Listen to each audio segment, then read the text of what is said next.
Hello, everybody. How are we doing? How's it all going? Are we prepared for the second qualifying session of the weekend? It does feel a bit weird, doesn't it? Like with the sprint races, I'd kind of forgotten that the sprint races now had this. You know what I mean? Like it's been a little while since we've had a sprint race. Obviously, they introduced this back in Baku. We should be fairly comfortable with this kind of format by now. We've had it a couple of times, but I don't know. We've got back-to-back sprint races towards the end of the season, to be fair. Like sprint race in Qatar, sprint race in Austin, and then another sprint. It's not. Is it Brazil this year? It has to be Brazil, doesn't it? Brazil's just so good for sprint races. I think it's Brazil off the top of my head, but we'll delve into it once again. Does anyone think there's going to be any real change from what we saw yesterday? Hello, Sheriff. How we doing? Yeah, does anyone think there's going to be any real change from what we saw yesterday? It felt like the qualifying yesterday was fairly sort of obvious what was going to happen by the end of it. I suppose the only thing... What is going on with my hair? The only thing is all of the lap times that were deleted at the end, especially for the McLaren boys. The McLaren boys can feel pretty hard done by, considering how quick they were in comparison to where they've then actually qualified, because it was a little bit of a disaster, really, wasn't it? Like, if I kind of get up the stats in front of me, like Verstappen, obviously incredibly quick through the first sector and third sector, fair enough. Like, there's maybe a little bit of time to be found in the middle sector for Max Verstappen, but apart from that, he was fairly dominant. George Russell kind of showing that the Mercedes can hook a lap together. That middle sector in particular for the Mercedes team, as we see a little replay of the Lance Stroll pushing his team members. Yeah, Lance Stroll lost his head yesterday, did Lance, but can't really give any kind of backing to that kind of behavior from Lance Stroll. Really, really poor from him, I would say. But anyway, where was I? George Russell, yeah, getting the most out of that Mercedes car. Lewis Hamilton actually quicker than George Russell in the middle sector. So maybe Lewis Hamilton feel a little bit hard done by, losing quite a lot in the final sector. And in the first sector, Lewis Hamilton to his teammate, which kind of made the difference. Although George Russell has had the better of the qualifyings of the two Mercedes drivers this season, really, whereas now it feels like Lewis Hamilton wants to kind of battle back a little bit when it comes to qualifying and maybe try and get ahead of his teammate once again. Ferrari or Mercedes? I can't see... I honestly think the McLaren team are the closest to the Red Bull car this weekend. Just both of the McLaren boys putting it off the track was the difference between them starting like front row and starting tomorrow's race towards the middle of the pack. Lando Norris in particular starting in 10th place will be very, very frustrated with that. Still think McLaren can push for a double top 5 on Sunday? Oh yeah, most definitely. Most definitely. They'll move forwards. It's just made it a lot trickier for themselves, and it's just so frustrating as a McLaren fan. Lance must be feeling the pressure now. His dad, I wonder. Well, the problem is with Lance Stroll, right? If we look at the Drivers' Championship in particular, I just feel like this is obviously a highlight of how the season has gone, but you know, sometimes you can look at the drivers' standings and be like, they deserve to be a little bit higher. Like, I would say Yuki Tsunoda has had a much better season than 17th has granted him, but then also some drivers feel a little bit high sometimes. Like, has Sergio Perez really been the second best driver on the grid? Absolutely not. So the driver's standing doesn't always tell the truth. But with Lance Stroll, it does feel like it's getting towards the point where it's going to tell the truth in the future. Like, in a couple of races' time, he could find himself 12th in the standings with only the real backmarker teams behind him, right? So you're talking the Williamses, the Haases, the Alfa Romeos, the Alfa Tauris would be the only cars behind Lance Stroll in the standings. And that does feel where Lance Stroll kind of deserves to be at this point. He's been really, really poor over the last few races. And it's just very, very frustrating for Aston Martin. Hello, everybody. Hello, Chuck. Hello, Sally. How are we all doing? Which team do I support? I am a McLaren fan through and through. Lance needs to get punished for that. I don't want to say anything more about him. Yeah, pushing your trainer, like, the thing was, right, he came out of the car, he threw his steering wheel on the floor, which is never a good thing. Okay, you can throw your steering wheel if, like, you drop out of a Grand Prix, but they need that steering wheel for the rest of the weekend. All right, they've got spares and so on and so forth. But, like, it's just so petty to throw your steering wheel out of your car in that way. And then on top of that, you then have him getting out of the car, and all his trainer said, I think his trainer was effectively telling him not to throw his steering wheel like that, and, you know, to basically maintain a little bit of composure because the cameras were on him. You know, I think his team were trying to give him the benefit of the doubt. They'd have obviously been frustrated as well, but then to come out of the car, your trainer follows you around the corner, and then for you to, like, shove him into the wall, it's just like, I don't know.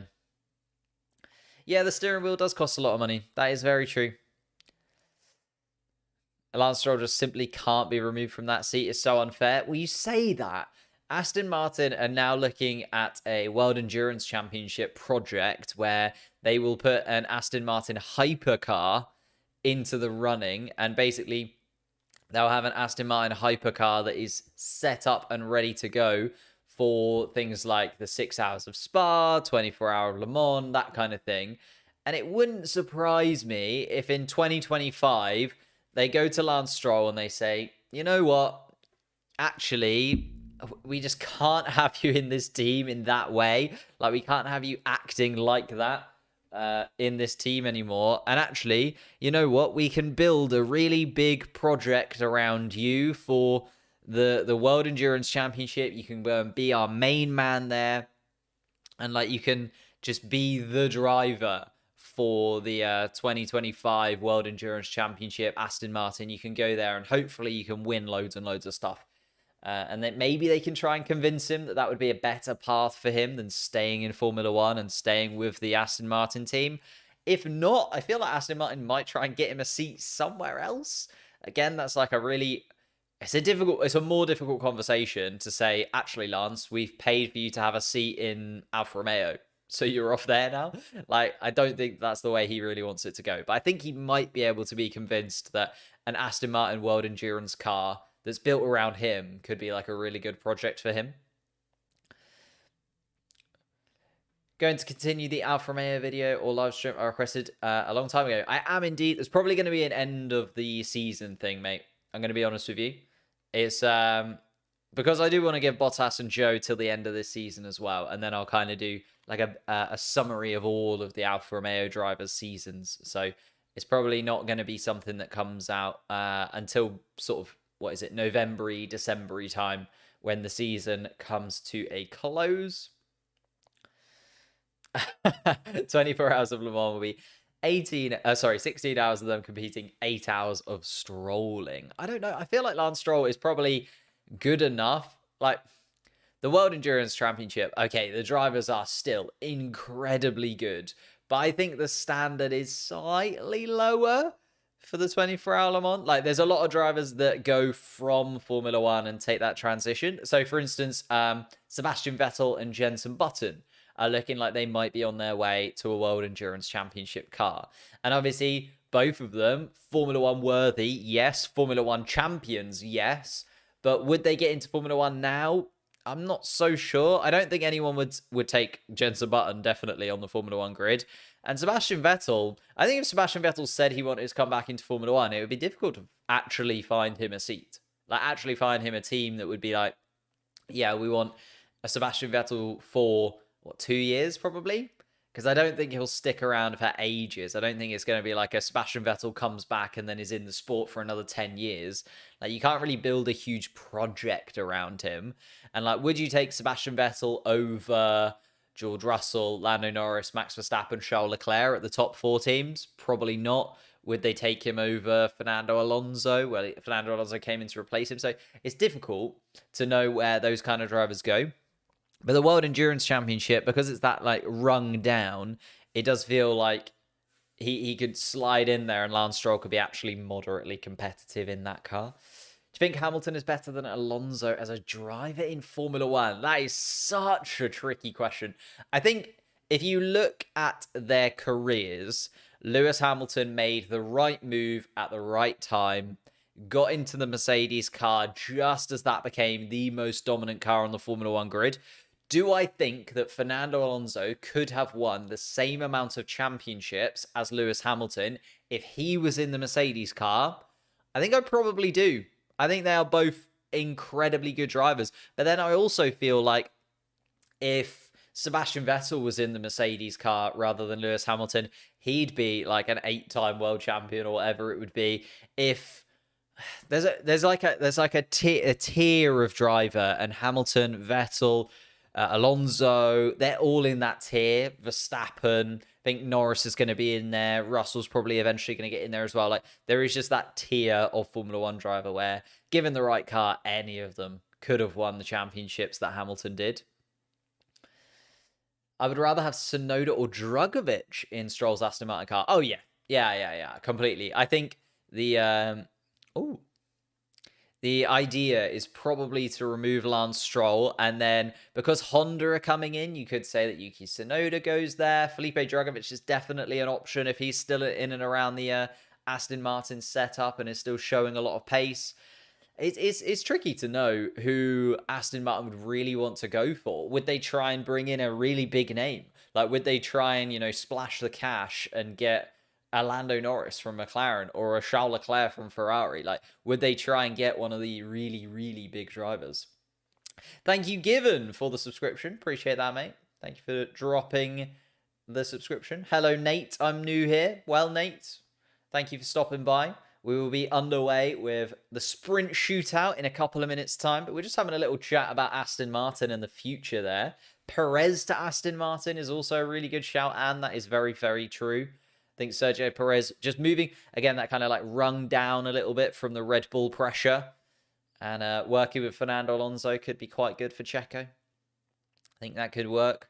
There's a lot of drivers available for the Aston Martin setup, especially because they've got a number one in Fernando Alonso. It's not like they are in a situation where they can have to panic, especially if Fernando Alonso does say that he's going to stay for another couple of years, maybe signs a 2 or 3 year contract. Then they can get in a younger driver and kind of build up that younger driver a little bit.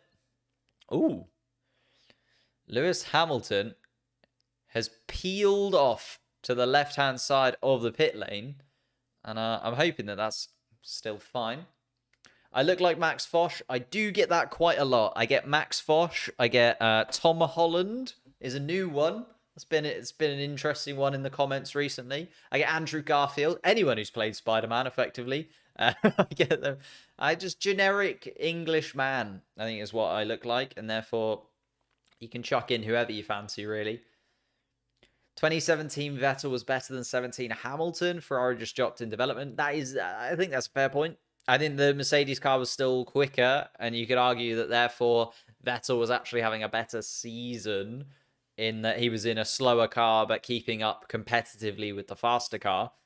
But again, yeah, Ferrari didn't quite develop in the same way.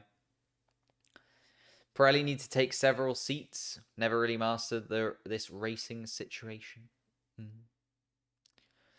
Who do you think is the worst F1 driver this year if you disqualified Stroll, Perez, and Sargent? Nick de Vries. Probably quite an easy one. Kevin Magnussen. Feel like has also been quite poor over the course of the entire season, just comparatively to Nico Hulkenberg. I think I expected those two to be very, very close to one another, Nico Hulkenberg and Kevin Magnussen, but actually Magnussen's been quite a bit slower than his teammate a lot of the time. Who supplies Aston Martin's engines? Currently Mercedes, but come 2026, they have an agreement with Honda. So that's why the kind of Honda links, so drivers like Tsunoda and Iwasa will be more closely linked to Aston Martin in the future. Like, the only reason Tsunoda ended up in the kind of Red Bull project is because Honda supplied Red Bull's engines. So Tsunoda ended up being a Honda driver and then also being part of the Red Bull Academy. And similar with Iwasa. Iwasa is technically a Honda driver, but is part of the Red Bull Academy because he came through at the same kind of time that was happening with Honda and Red Bull supplying one another. But cars are out on track, so shall we move over to the qualifying board and have a little look at what's going to happen? I'm going to hide this just for a moment because it won't make sense until we've seen a few cars go around the track.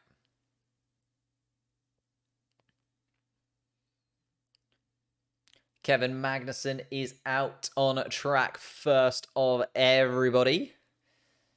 The Mercedes are out just behind as well. We've got Yuki Tsunoda and Liam Lawson joining. Nico Hulkenberg. Bit of a queue in the pit lane to get out in time.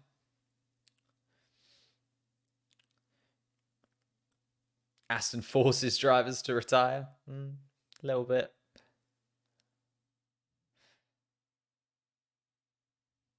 On board with Esteban Ocon at this moment in time, who is following behind. I assume that is George Russell of the two Mercedes, because my track thing is not working. Try and see if I can fix that before we get into the trickier parts of qualifying.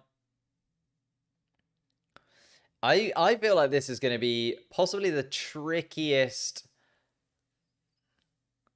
Wait, why is my live timings not working?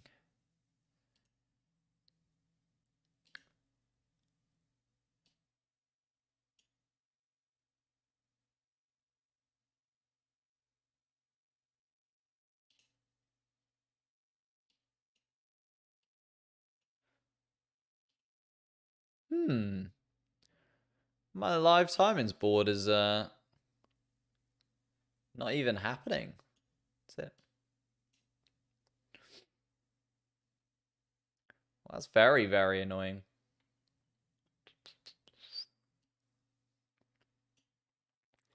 Having to wake up at 6 a.m. for every race. Ooh, that is a commitment that you've got yourself there, to be fair. But if you love it, you got to go for it.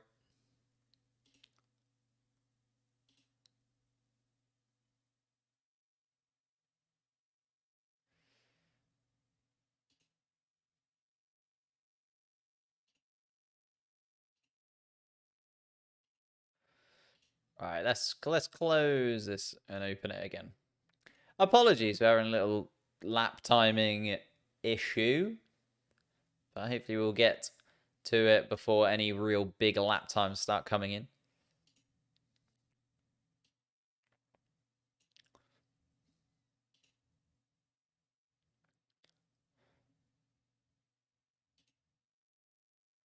Why is it just saying that there's no lap times available? We are live, no?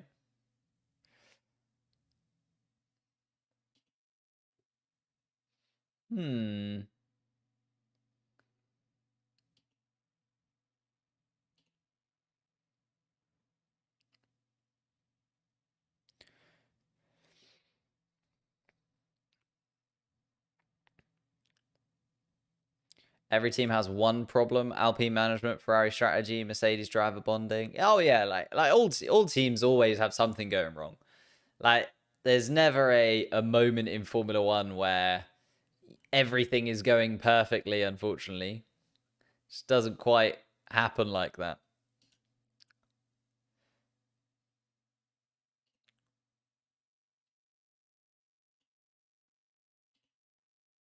It just says there's no live timings.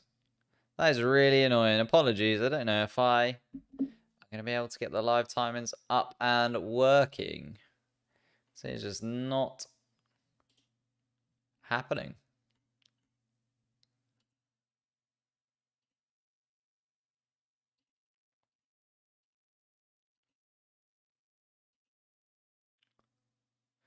No one has live timings yet. Oh, okay.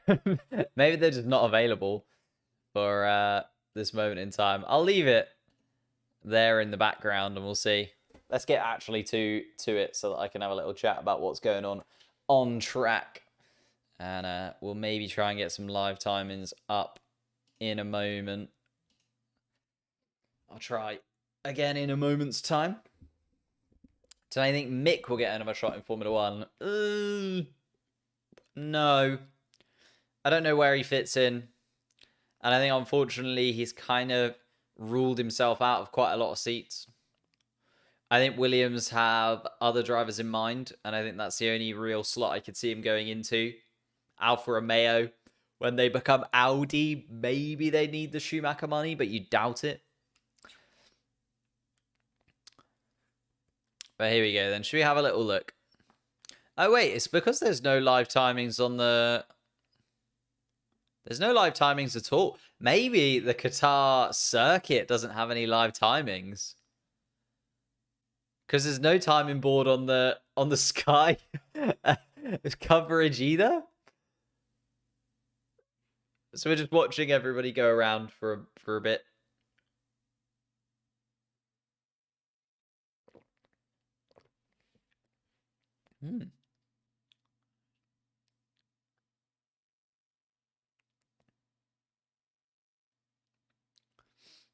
Fernando Alonso on the medium tire in the Aston Martin as well.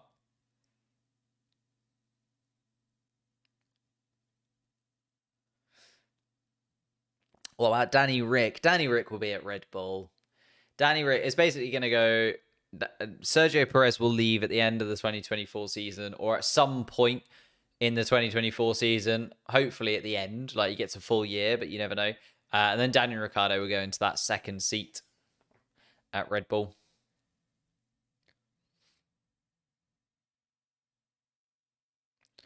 It looks so hot during this sprint qualifying session.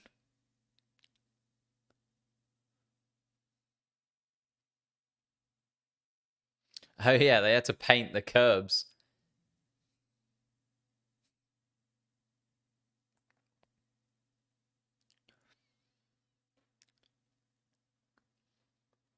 Hello, Jamie, mate. No worries that you're late because we don't really know what's rattling on. We haven't got any live timings from anywhere. Does anybody know who is on provisional pole? This could be...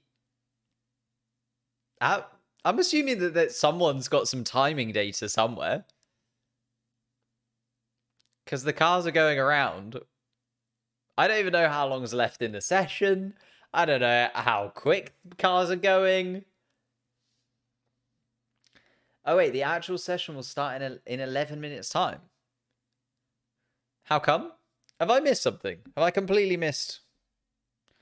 Oh, they're testing out the changing the curb. Oh, I did not know that. How have I missed that? Curb section in turn 12, 13. Yeah, I knew they'd made that change. But they're just deciding to test that out.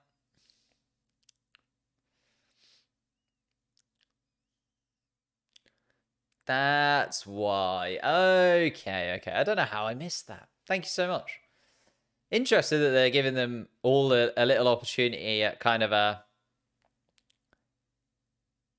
little bit of a warm-up. Lance Stroll taking this warm-up incredibly seriously as well. Clearly wants to show his quality and needs to get out of Q1. Like, just needs to get out of Q1, does Lance Stroll. After everything he did yesterday, just has to bounce back.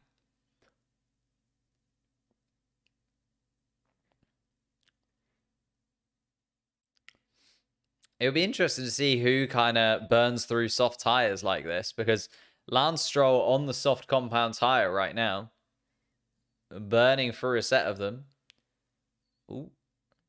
And there is Logan Sargent going quite wide. There's Oscar Piastri also going quite wide as well. Everyone trying to find the right... What is... Oh. Is there a little bit of paint there that flicked up? I know, it's just some sparks from underneath the Ferrari. But looks like they have repainted and it works well enough and will be underway.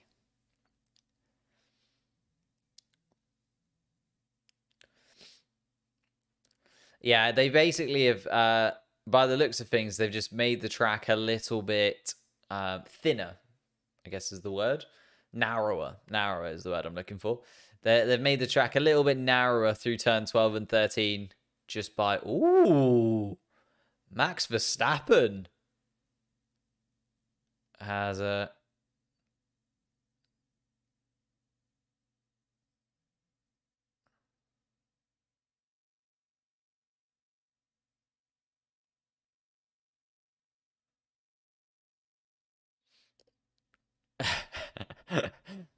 Max Verstappen and GP just like, do they ever not argue is the thing.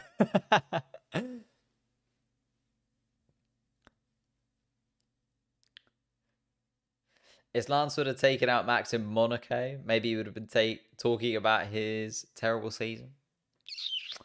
I mean, maybe.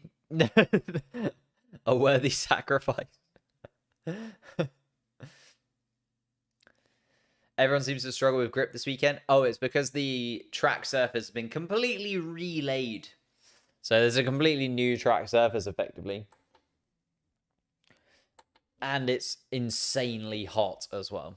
So the track surface has been completely relayed and it's brand new. So it's going to be like super green until the cars put at least a good chunk of rubber down. And then on top of that, you've also got the fact that the track is also very dusty, especially at the start of a session. Very, very dusty. There we go.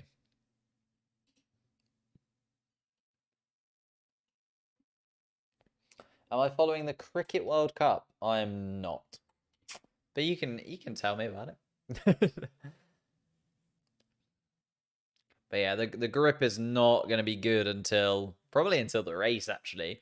I think cars will probably struggle with grip when it comes to the sprint race later on today as well.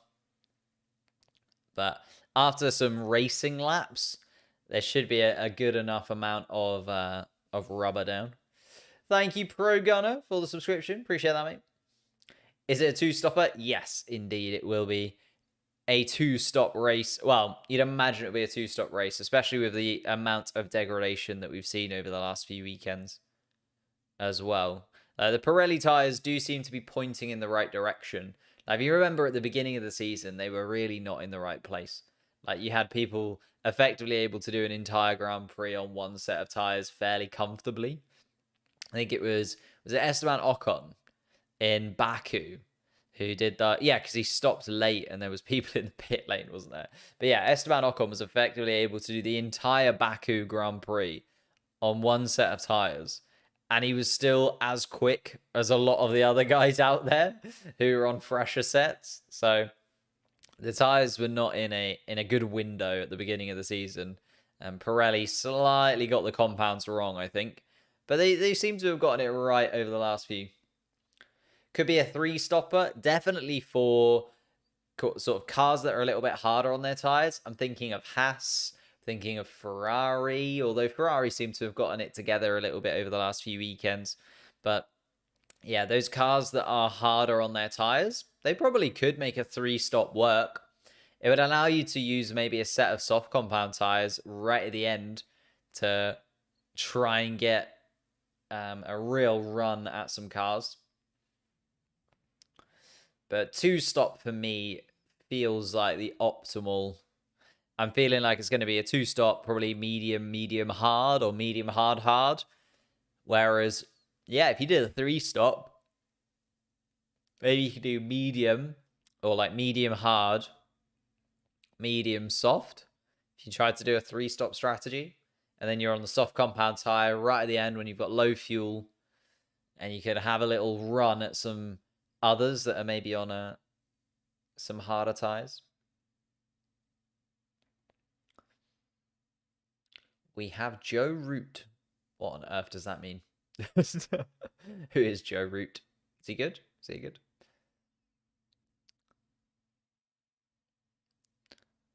Here we go then. Actual qualifying for the sprint race later today. Make sure you're subscribed because we will be live not only for the sprint qualifying now, but for the sprint race later today, where we could see Max Verstappen take home the World Drivers' Championship. Doesn't have to do too much to get there. Is it just me, or is it very difficult to get Haas merch? Yeah, I feel like it's probably incredibly difficult to get Haas merch. I feel like Haas are one of the teams that doesn't put too much into their kind of merchandise. Like, if you think about it, so Mercedes and McLaren in particular, those two, they put so much time and effort into their merchandise, and they have so many different merchandise drops over the course of the season. And then you kind of have the middle ground. You have like your Alpines, your Red Bulls, your Aston Martins, who like have a very good merch store. And it's fairly easy to get hold of their merch. Williams kind of in there as well. But they don't really put as much time and effort into it.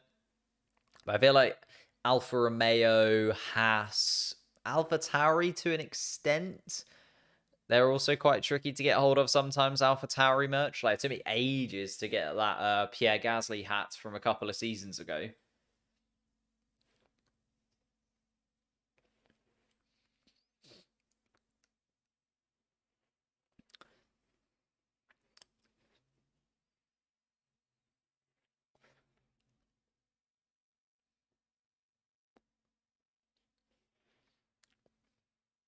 Max just needs to score 3 points. He does indeed. 6th place in the sprint race is all he needs to do, which should be quite possible, considering he was fastest in qualifying yesterday, fastest in that little practice session that we've just had, and it looks like he's probably going to be fastest once again in this sprint shootout. Although a little bit of a shorter qualifying, maybe we'll play against him. Maybe something could happen. A red flag, a safety car. We'll have to see. Thank you, Duncan, for the subscription. Thank you. See, Duncan knows. Going to be live later on today for the sprint race, and Duncan wants to be there. That's why he's about.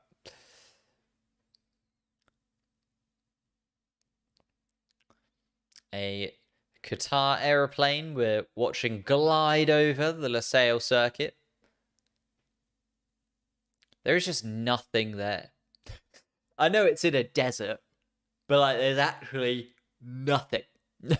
Like just sand. Crazy.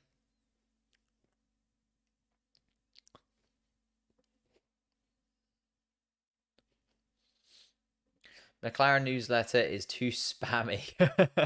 For my sakes. This is what I mean. Like McLaren, I feel like are at the top of the list of like teams that put out a lot of content. I feel like they throw out a lot of stuff. And also they do like 5 or 6 different merch drops over the course of the season. So what have they done? They did obviously the start of the season merch drop. Then there was the Miami merch drop for McLaren. There was then the Triple Crown merch drop. The summer break merch drop. Like the Lando Norris Silverstone one that came out just before the summer break. And then, was there another one? I feel like that might be it so far. But that's a lot, quite a few merch drops over the course of the season from McLaren. Oh, there was the 60-year anniversary merch drop as well.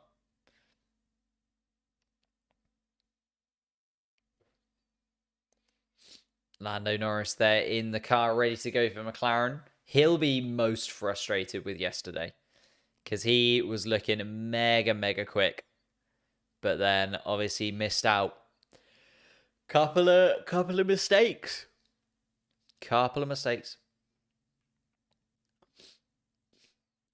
Max was very critical of the sprint in Baku. Max just doesn't like any change. Max likes Formula One as it was. Whenever there's any form of change, Max Verstappen does not enjoy it. Max Verstappen is a fan of keeping things the same as they always were. Crazy that Nico Rosberg is on the list of all-time consecutive wins, isn't it? Like Max Verstappen top, Sebastian Vettel second with 9. And then Nico Rosberg, joint 3rd place. Nico Rosberg with 7 wins on the bounce when he was back in that Mercedes car.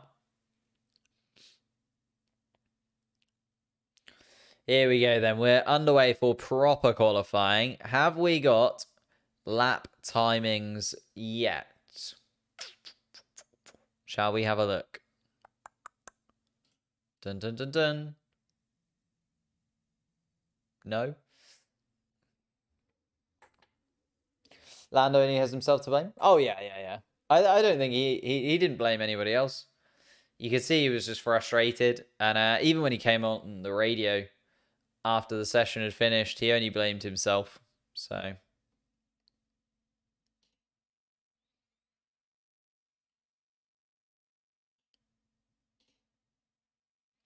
I still have got no live timings.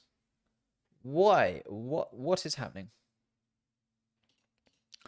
Let's close it all and open it all again.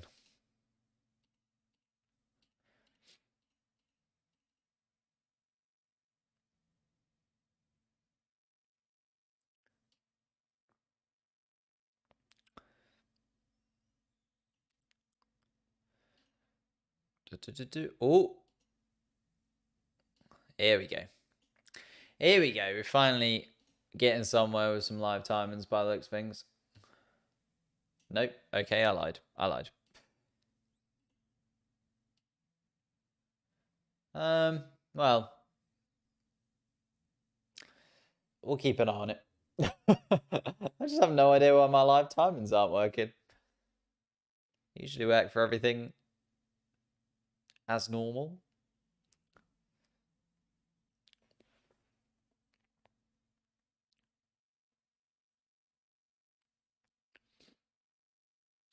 George Russell on the radio.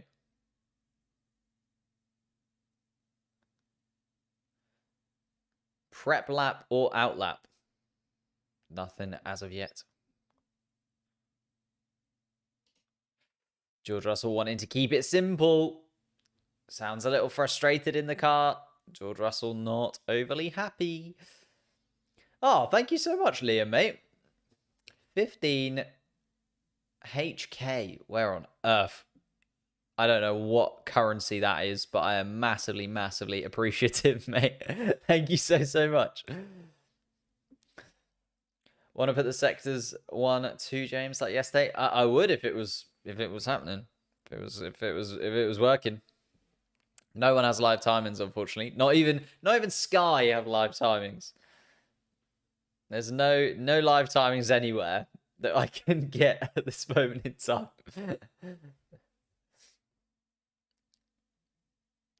Carlos Sainz and Charles Leclerc coming around. Let's have a little look. Carlos Sainz comes across the line at 129 dead. Not great from Carlos Sainz to get this session underway. It will be a lot warmer than the session we saw last time around. And Charles Leclerc, 126.9. Oh, live timings. Hello. Here we go. Here we are. It's come to life. There we go. We're ready. We're there. We're back. Beautiful, beautiful work. Lando Norris, a 126.4, puts himself top of the standings. Sergio Perez second, Oscar Piastri third at this moment in time. All in the 126s together. 127s when you get to Lance Stroll. 129, Carlos Sainz, I feel like was another little opening lap. George Russell again quickest in that middle sector for Mercedes. And Mercedes do seem to come to life in that middle sector. George Russell at 126.3 puts him top of the standings so far. Why are drivers forced to do 3 stops on Sunday? Just the tyre degradation has been quite a lot heavier than we were expecting this weekend. Although they have made a change to turn 12 and 13 to try and dampen a little bit of that. Verstappen quickest in the first sector as he comes around. I can give you the sector times now as well. There we go. We've finally got live timings that are clicking into gear for us. And Max Verstappen heading through to the second sector. Pierre Gasly actually quickest of anybody in the second sector so far. Max Verstappen trying to change that. Doesn't. Goes second fastest in the middle sector of anybody, but another solid sector time that will put him towards the top of the standings. Just needs that third sector to be hooked up on the medium compound tyre in the Red Bull car. Coming down that main straight, DRS wide open. It is way good enough. 125.5 for Max Verstappen in the Red Bull. Fastest in the first and third sectors from the Dutchman. Thank you, Maurice, for subscribing. Appreciate that, mate. Alex Albon is now coming around in the Williams car as well, starting his first flying lap in this sprint shootout session. Not a lot of time for these guys to put together a lap in the sprint shootout, especially as we get towards sprint shootout 2 and 3. Got to remember, these sessions are a lot shorter than the ones we saw yesterday in qualifying.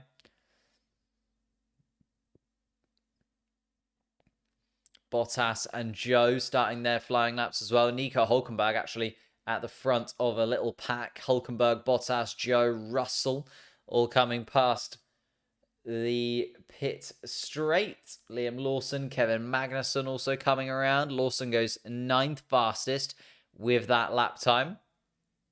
And Yuki Tsunoda, quicker than his teammate, jumps up into 8th. Carlos Sainz has done good enough to jump into 4th place with a 126.5. But all eyes really on these bottom drivers. Alonso still without a time. Albon, Bottas, Joe and Magnussen all coming around in a little group together. So we'll see all of those guys come across the line at the same time, or very similar to the same time. Albon at the front of this queue, though, as he moves through turn 15, down towards the final turn at turn 16. Looks pretty good from Alex Albon. It's good enough for 9th place right now from the Williams man. And Charles Leclerc coming across the line for the Ferrari team. And it's lap time deleted. Charles Leclerc, I think, went a little bit wide. Nico Hülkenberg is across the line for Haas. Goes 5th fastest. Bottas goes 5th fastest and takes that place. Bottas obviously sneaking into the top 10 yesterday. Was very, very impressive. And Zhou Guanyu only 14th quickest. Kevin Magnussen is 15th fastest. And Fernando Alonso then, the only man who has yet to set a lap time, coming around the final bend in the Aston Martin. 3 minutes to go on the clock, and Fernando Alonso comes across the line. DRS wide open, and it's 6th fastest for Fernando Alonso. And Lando Norris, a 125.6. And McLaren team want him to have a go again. Lewis Hamilton has had a lap time deleted, dropping him down into 11th place. So at this moment in time, Zhou Guanyu's lap time is also deleted as well. So Kevin Magnussen, Liam Lawson, Lance Stroll, Logan Sargent, currently the slowest of the cars. Lance Stroll, though, is actually on a lap for the Aston Martin, coming around the final bend. Let's see what he can do. And it's only 16th fastest for Lance Stroll. He's out of Q1 yesterday, and he's looking like he might be out of Q1 again today. Needs to go again. He's got 2 minutes on the clock, Lance Stroll. Ooh, that is not looking good for the Aston Martin team right now. Pierre Gasly breaking the track limits was Pierre. Yeah, that is quite a chunk wide there. Probably a foot wide from Pierre Gasly, meaning his lap time was deleted. There's a Haas that also went off the track. That's Nico Hülkenberg, who is currently the 7th fastest man on track. Track limits has definitely... the problem is, when you have runoff like they have here, obviously it's a MotoGP track, so you can't have the same like gravel runoff areas and that kind of thing. So it's just not safe for MotoGP in the same way that it's okay for Formula 1. Oh, Charles Leclerc really loses it at turn 5. The Ferrari just really doesn't, like, it's one of those weekends where I could see Charles Leclerc having a little, like, if he pushes that bit too hard, I could see Charles Leclerc having a moment. Just because he looks very nervy in the Ferrari. Why do teams announce their driver lineup so early? Because a lot of the time you want to get the contract situation done, so there's no kind of speculation around the team. And also because when they're already building the car for next year. So when you start, you effectively start the 2023 season. And although you're upgrading the 2023 car, you're also working on the 2024 car at the same time, basically. So there's a lot of people that, as they work on the 2023 car, are developing the 2024 car, and therefore you kind of want your driver there for both. So it's there. Did Norris get his lap time deleted yesterday? He did, unfortunately. Thank you for subscribing, Indy and Sarasenka, possibly. Black and white flags and penalties for track limits tomorrow. There's going to be a considerable amount of them. George Russell goes fastest overall then as we tick over to the checkered flag. Lewis Hamilton goes sixth fastest. Oh, there's a yellow flag in sector 1. Nope, that is then green flagged once again. Logan Sargent, currently the only driver without a real lap time on the board, after a track limits infringement, comes around the final bend for the Williams team and goes across the line 14th fastest from Logan Sargent there. Drops his teammate onto the edge of elimination in 15th. Lawson is now at the 20th place, jumps up into 9th place. Liam Lawson gets himself through into the sprint shootout too. That is a solid lap time from Liam Lawson. You'd imagine will be good enough to get him through. Charles Leclerc only 10th fastest.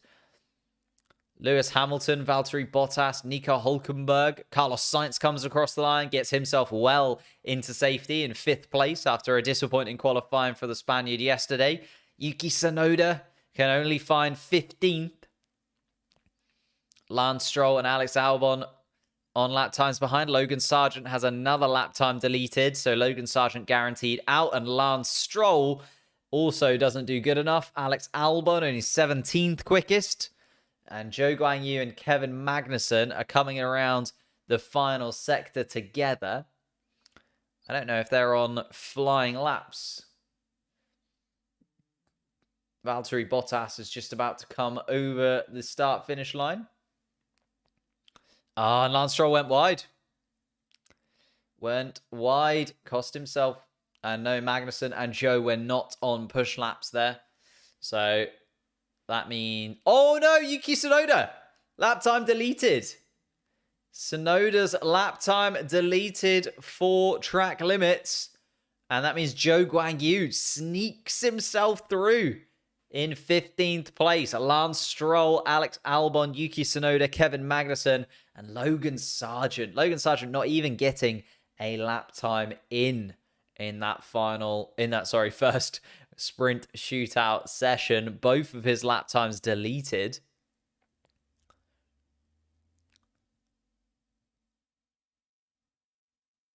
Not sure what Yuki Tsunoda actually just said on the radio, but not happy. It's fair to say Yuki Tsunoda, after his lap time was deleted, and 18th quickest for the AlphaTauri. Here's a little replay of it. Oh, it's very close at turn 13. It's very, very close for Yuki Tsunoda, but I feel like all 4 tyres are probably off the track. Yep, all 4 tyres off the track by maybe kind of 10 centimeters, maybe not even, from Yuki. And that's it for them. But Liam Lawson will represent the AlphaTauri team in this second sprint shootout session. George Russell, Max Verstappen, and Lando Norris are top 3. Lando Norris actually quickest in the first and third sectors. But if you just look, Lance Stroll lost out massively in that first sector. 18th fastest in the first sector, then 20th fastest in the second sector. Lance Stroll only really able to hook up the final sector, made him 16th fastest.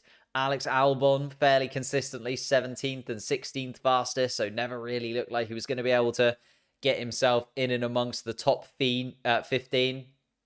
Yuki Tsunoda will feel a little bit hard done by, though, with that lap time deleted very quick in the final sector as well. Yuki Tsunoda, if he could have hooked the lap together. Kevin Magnussen will also drop down. Also fairly slow consistently, Kevin Magnussen. He was good in the first sector, 13th fastest, but then 18th fastest in the second and third sectors. And Logan Sargent just lap time deleted after lap time deleted, and unfortunately will drop down into that bottom 5, and that will finish up their qualifying sessions for this weekend. They'll be back again in the sprint race, but a lot to do starting from 20th place for Logan Sargent if he wants to pick up his first points of the season. Kevin Magnussen, Yuki Tsunoda, Alex Albon, Lance Stroll will be just in front, and the 15 drivers ahead will continue on into the second sprint shootout. Is sprint different from quali? The sprint qualifying runs pretty similarly, to be honest. The only difference is the timings. So usually for the first qualifying session, we have 18 minutes, whereas this time around we only had 15? I can't remember now. 12? Something like that. It's just the amount of time that they get to qualify. Cricket. Are we still talking cricket in the chat? I know nothing about cricket, I'm afraid. So I've got nothing to offer in this case. Thank you, Kieran, for the subscription. Apologies, mate. I think I missed that one. Thank you, Kieran.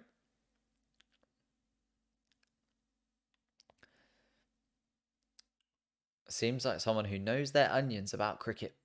Maybe I just look like a cricket fan. I feel like any British person who looks quite generic looks like they probably enjoy cricket. And that's unfortunately me. But I do not know anything about cricket. I quite like playing cricket. Kevin Magnussen, 19th again. The problem with Kevin Magnussen this year is he just really hasn't clicked with the Haas car. Like, even right at the beginning of the season, it was Nico Hülkenberg that was having the much, much better start to the 2023 season. Like, you think back to Australia, where Nico Hülkenberg was, like, flying around in the points fairly comfortably. And, like, at the start of the year, and the Haas car is always best at the beginning of the season. The problem that Haas have a lot of the time is they can work really hard during the summer break. They can put all of their, during the winter break. They can put all of their efforts into building the best possible car to start the next season. But Haas don't have a development cycle yet. It does feel like Haas are still behind when it comes to that kind of upgrade pathway. Even now, a lot of the other cars have had huge updates added to their car. Like, we've had Mercedes who have had a complete rework when it came to Monaco.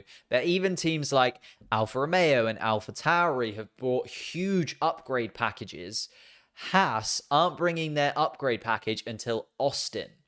And then at that point, you've only got 5 races left of the season. So as much as you're bringing that upgrade package and trying to push on for like the end of the season, and maybe you can pick up some points in those final few races, it's just like, it's a little bit too late. And they just don't have that upgrade cycle at Haas yet. And that's the problem that they've then been having, is they found that this car doesn't work on the new Pirelli tyres. They found that the degradation on the Pirelli tyres is really, really high in this Haas car. And then when it comes to actually putting together a lap time in qualifying, they're okay. But then the races, they fall apart. And Kevin Magnussen, unfortunately, has had slower qualifying pace than his teammate.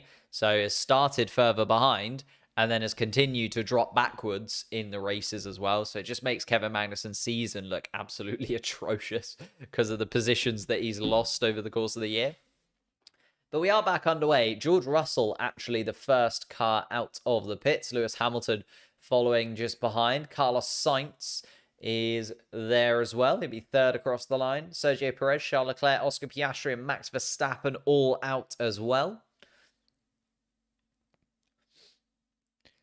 But we need another 5 drivers that are going to drop out of this sprint qualifying session. Everybody coming out on the medium tyres again.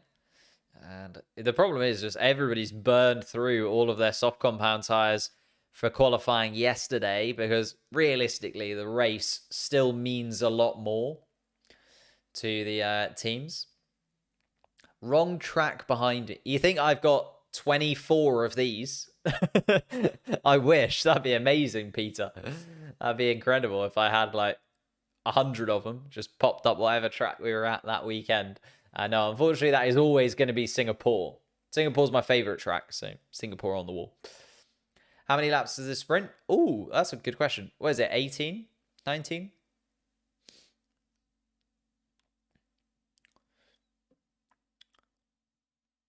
George Russell and Lewis Hamilton, as said, the first two across the line for the Mercedes team. And George Russell gets a little bit out of shape through turn 6. Lewis Hamilton, though, slower than his teammate through the first sector. And it's the middle sector that has really come to life for the Mercedes car, to be honest. So this is where they need to make it count.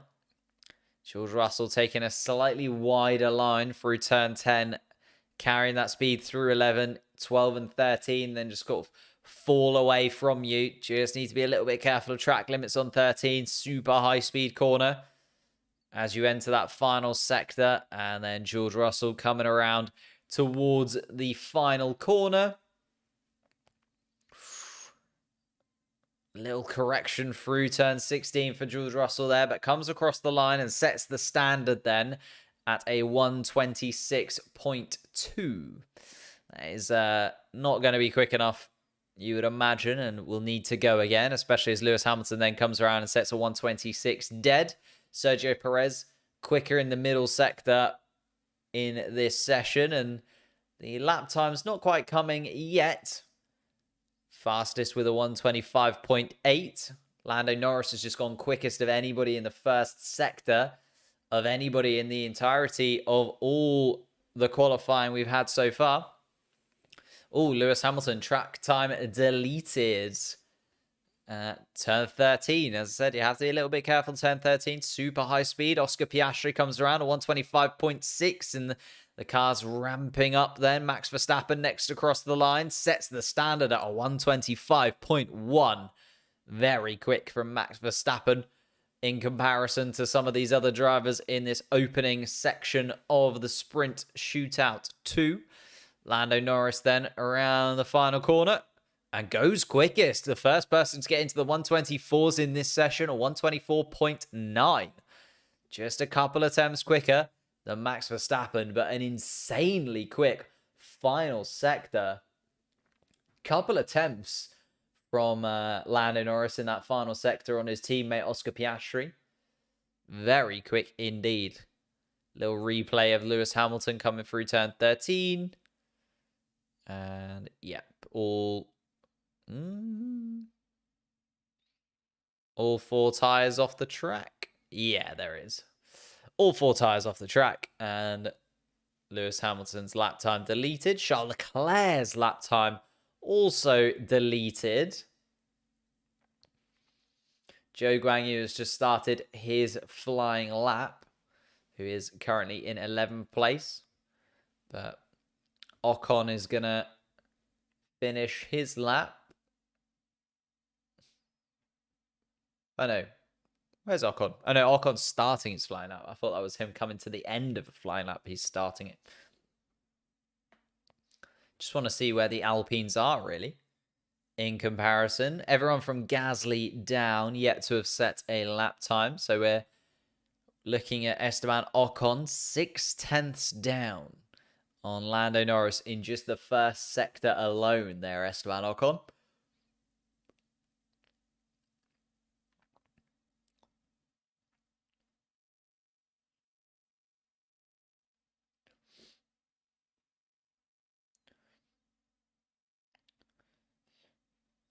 Those are not car numbers, they're car position. Yeah. Hence why they go from 1 to 20.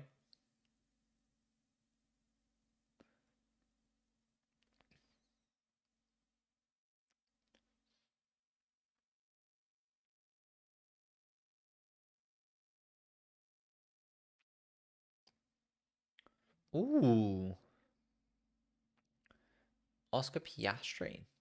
Little decent Little lap time. There we go. Esteban Ocon does finish his flying lap. Goes 5th fastest. Does Esteban Ocon. Not too shabby at all. Drops Charles Leclerc down into the bottom 5. And so does Pierre Gasly. Gasly jumps up and drops Carlos Sainz into the bottom 5 as well. Fernando Alonso comes across the line 7th quickest. The Ferraris are coming around, by the way, on their flying lap. Don't get too worried as of yet if you're a Ferrari fan. Zhou Guanyu has had his lap time deleted. Carlos Sainz only 9th fastest. Obviously, went out in Q2 yesterday, although Charles Leclerc, his teammate, jumps up into 3rd. So much more like it from Charles Leclerc and not quite there. Oscar Piastri, though, goes 3rd fastest. I thought Oscar Piastri was on a fairly decent lap.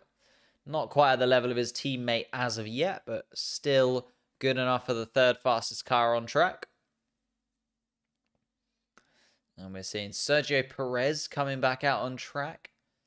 Currently 7th quickest. So at the moment, it will be Hülkenberg, Gasly, Lawson, Zhou Guanyu, and Valtteri Bottas, who don't join us for the final sprint qualifying session. What time does the actual sprint race start in the UK? Oh, that is a great question that I do have written down because I am being live for it. I will be live for it. 5:30, 6:30, 6:30, 6:30.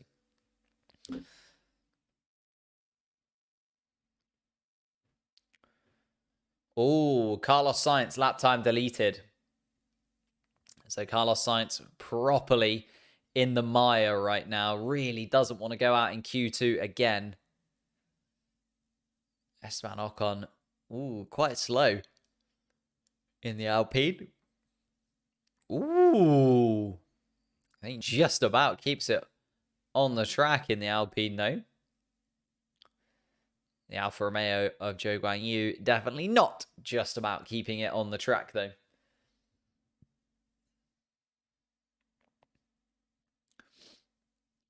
The track on the wall, yeah, Singapore.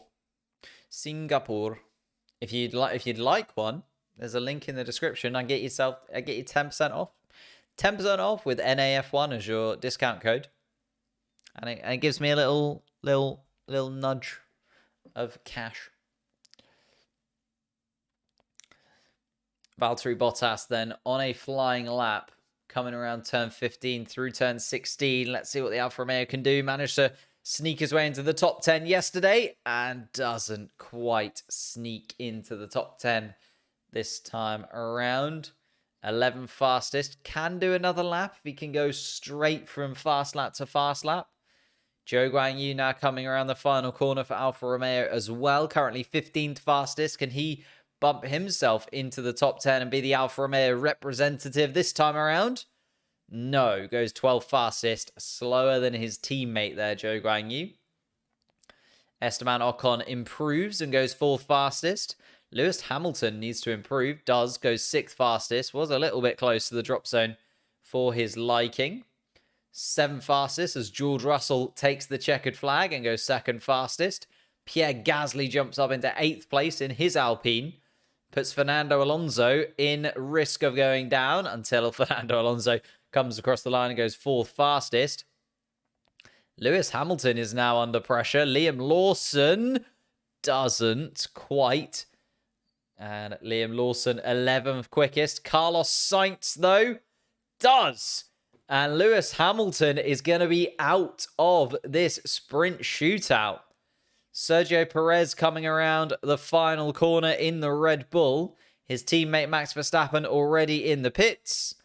And let's see, Sergio Perez goes 3rd fastest and puts himself safe. So that is going to be Lewis Hamilton, Liam Lawson, Nico Hülkenberg, Valtteri Bottas, and Zhou Guanyu. No, Hülkenberg's on a lap. Hülkenberg does it. Haas have a Hülkenberg representative in Sprint Shootout 3, and he drops Pierre Gasly down out in 11th place. Sorry, it's Gasly, Hamilton, Lawson, Bottas, and Zhou that will head out after this Sprint Shootout 2.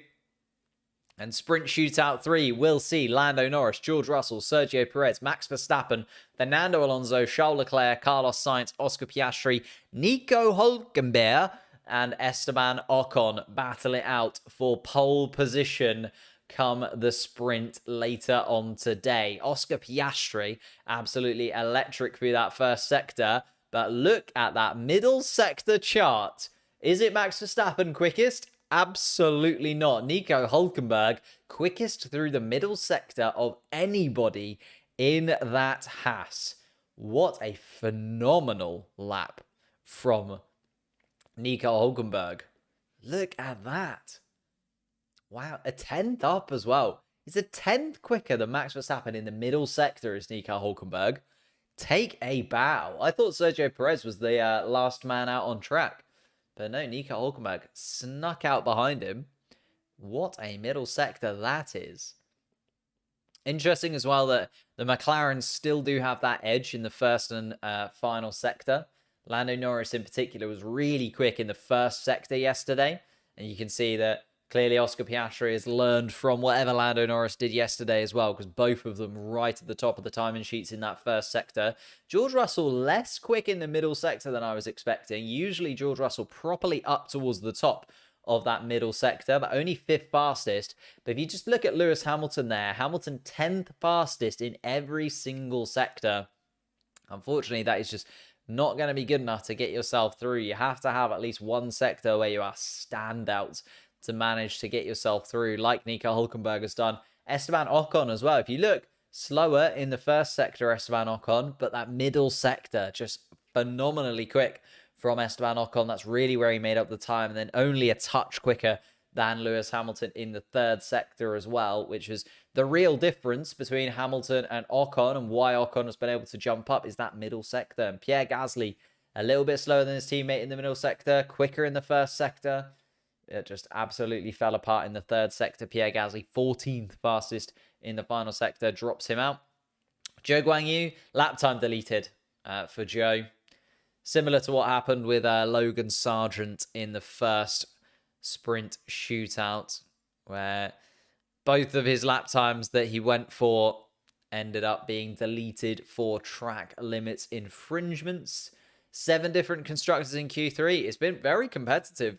Feel like there's the track limits plus the tire degradation and the fact that these qualifying sessions are a little bit shorter has kind of pushed a lot of cars to do strategies I don't think they were expecting to do. And I think that's just meant that in the end, we're seeing some very, very competitive qualifying sessions this time around. I mean, we had Carlos Sainz and Sergio Perez drop out of qualifying yesterday. And now we've got Lewis Hamilton dropping out of qualifying in the second round today. So qualifying has been tricky for a lot of these drivers, even with a lot of experience and in the fastest cars, you would argue. Lando Norris and George Russell quickest in that one, though. Sergio Perez, Max Verstappen, Alonso, Leclerc, Sainz, Piastri, Hülkenberg, and Ocon will be the 10 to battle it out for pole position. Managed to get into SQ3 with the 5th fastest time in SQ2. Well, that's the way it is. Fernando Alonso doing exceptionally well in that Aston Martin this weekend, it feels. Because Lance Stroll's 16th fastest, and Fernando Alonso is going to start 10th at the absolute worst. There is Lewis Hamilton just taking a stroll down the pit lane. Frustrated, I would imagine, to not be taking part in the next qualifying session. Maybe just wandering into the Ferrari garage, just asking if Ferrari fancy giving him a seat, maybe, just for this weekend, knocking on the door. Max Verstappen is already at the end of the pit lane. Wow. Max Verstappen just wants to get this done, doesn't he? Max Verstappen is like wanting to get this done as soon as he possibly can. Wow. He is already waiting at the end of the pit lane. He has been joined now by Carlos Sainz. But Max Verstappen waiting for the green light to come on already. Wow. Parking at the end of the pit lane. Maybe just also letting the tires cool down a touch. Because you got to remember, it's swelteringly hot is the word I'm looking for. Swelteringly hot in Qatar. Maybe just wanting to get the car to calm down a touch. Any reason why there isn't a car tracker on the screen? I could pop a car tracker if you want.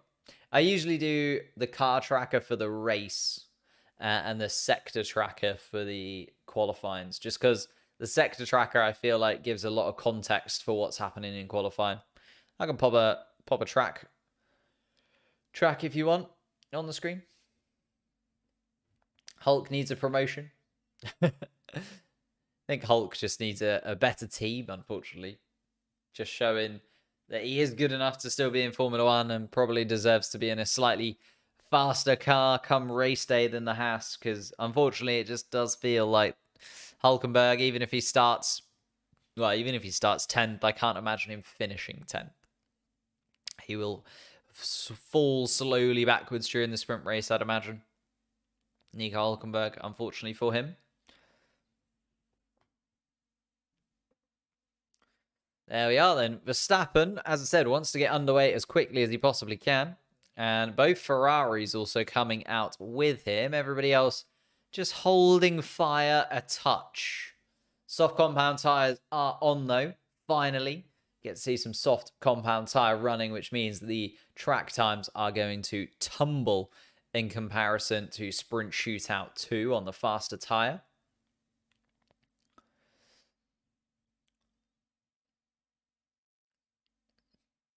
Sergio Perez also coming out on track to join the Red Bull of Max Verstappen. But here we go then. Verstappen is going to start his flying lap in Sprint Shootout and just sort of say, you know what, guys, this is the standard. Yes, 35 degrees, as you said. 35 degrees in Qatar. It's going to be 30 plus degrees still during the sprint race itself, and it's going to be 30 plus again during the race tomorrow. This is why we have evening races for these this is why we have evening races for these desert races, because does anyone remember Bahrain? When was it? Bahrain 20 something. Basically, when Bahrain was added to the calendar, it wasn't a night race, and the drivers were dying. And the cars were dying. Everything overheated in every possible way. There were cars literally just melting underneath the temperatures. Why is Perez in Q3? What happened? But he was actually quick. He was quick enough to get through. Thank you, Lucifer. Well, don't take that out of context. Lucifer has subscribed, so I have to appreciate the subscription. Thank you, Lucifer. But maybe change your name from Lucifer to something other than that in the future. Don't really know where to put the alerts for this anymore. We'll put it there for a moment. Sector times are better. There you go, Sam. No worries, mate. So 124.5 is set as the standard by Max Verstappen, and a 126.9 is the only thing that Carlos Sainz can do. I assume that is not a full flying lap from Carlos Sainz. Max Verstappen's lap time is deleted, though. So that is interesting. With 4 minutes left on the clock, Max Verstappen's got to go again. Sergio Perez coming around the final sector. Let's see what Charles Leclerc can do. No, Charles Leclerc also going for a second lap. Verstappen on the radio.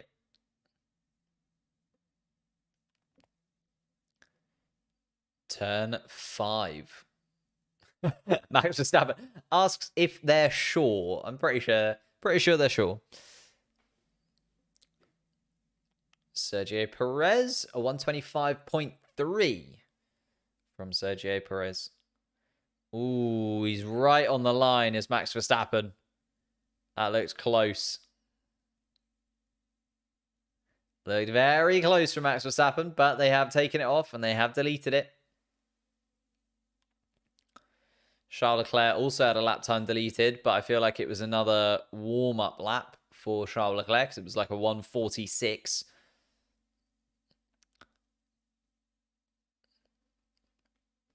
Hamilton knocked out in SQ2. Indeed. He is gone. George Russell, the only Mercedes. Although I say that. Ocon, the only Alpine. Alonso, the only Aston Martin. Hülkenberg, the only Haas. Only 3 teams managing to get 2 drivers through.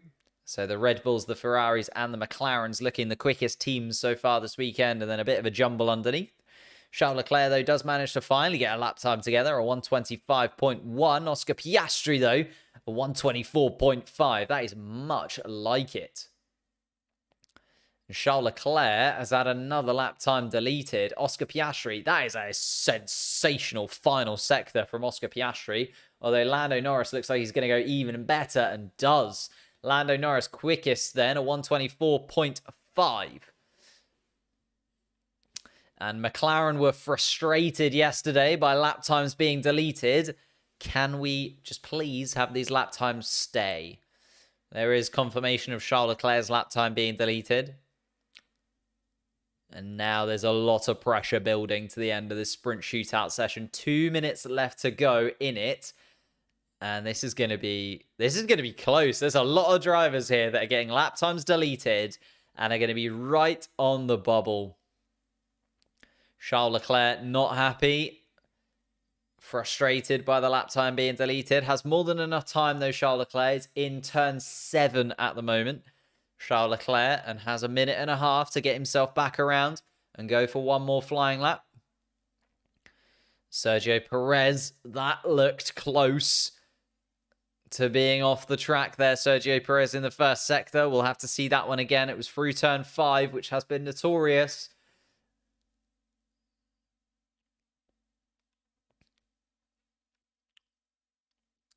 George Russell, not an incredible first sector from George Russell, down on the McLarens, but we have seen George Russell come to life in the middle sector in the previous sessions, so maybe the Mercedes will be better through there. Sergio Perez, we are currently watching, who has a very poor middle sector in comparison to the drivers that he wants to be battling with.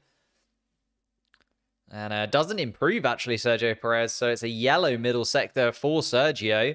George Russell makes up time in the middle sector. Goes to 4th fastest in the middle sector there, George Russell. And that is much more like it. Makes up time on Lando Norris, though. Max Verstappen quickest in the first sector of anybody in this next flying lap from him. Russell 3rd fastest. 3/10 though, still off Lando Norris. And that is going to be it for George Russell. There's not enough time to get back around again. So we're just looking at Max Verstappen, who does not put together a very good middle sector. Max Verstappen at all. It's a little bit of a 15. Very tight indeed from Max Verstappen. This is going to be good. This is going to be close. Lando Norris, though, on a flying lap of his own and goes quickest in the first sector once again. Verstappen, 3rd fastest. He's not going to take pole position at all. He's a 10th off, and it was that middle sector from Max Verstappen that just didn't quite hook up. Was nowhere near his best middle sector. Charles Leclerc also struggling in the middle sector. And let's see, 5th fastest from Charles Leclerc.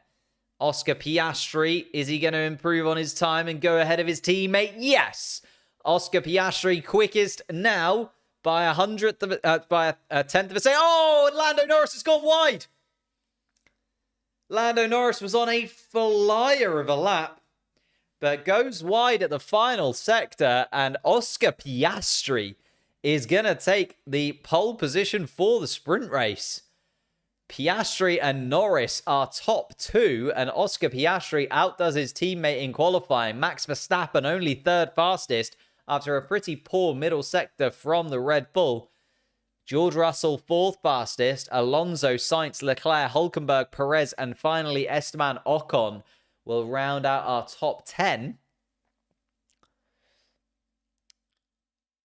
Wow. Oscar Piastri absolutely coming to life at the end there. Daily Monkey, thank you for the subscription. Appreciate that. P1 for Oscar Piastri. He is the most, like, he is so chilled as Oscar Piastri. P1 sprint race. And has the opportunity to win a sprint race. And he's like, yep, cheers, thanks, lads. No worries. But well played, Oscar Piastri. Quicker than his teammate. Lando Norris was on a lap there, though. Lando Norris was on a lap there. Like, if you look at the best sectors, Lando Norris quickest in the first sector, quicker than his teammate in the second sector, and quicker in the third sector, Lando Norris. So if Lando Norris could have hooked the lap up, it was there for him.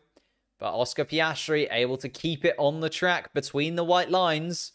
And again, Lando Norris a little bit punished for going wide. Max Verstappen losing a lot of time through the middle set. I think just being really careful, Max Verstappen. I think just being super careful, Max Verstappen. And therefore going third fastest. Obviously only needs to finish 6th or higher. 6th or higher for Max Verstappen would confirm the Drivers' Championship win. But Oscar Piastri will be more than happy to put up a little bit of a fight, at least for the sprint race victory this time around. Lando Norris will want that sprint race victory as well, though. The McLarens will be at each other later on today. Hulkenberg P8 is an exceptional job, especially ahead of Sergio Perez in 9th place and Esteban Ocon in 10th. I just feel for Nico Hulkenberg that it might be difficult to stay in that top 8. Obviously, the top 8 of the sprint get points in this one. So 8 points for Oscar Piastri are up for grabs if he keeps hold of that sprint race victory, and a point for Nico Hulkenberg would be absolutely brilliant for him. But Perez, Alonso, Ocon, Gasly, and Hamilton being the 5 drivers behind you is going to be very tricky indeed for Nico Hulkenberg. But I'm going to leave us there. Thank you all so much for joining me and watching. Apologies for the lap time problems that we had a little bit earlier on. I feel like everybody had those lap time issues here in Qatar, but there is our top 20.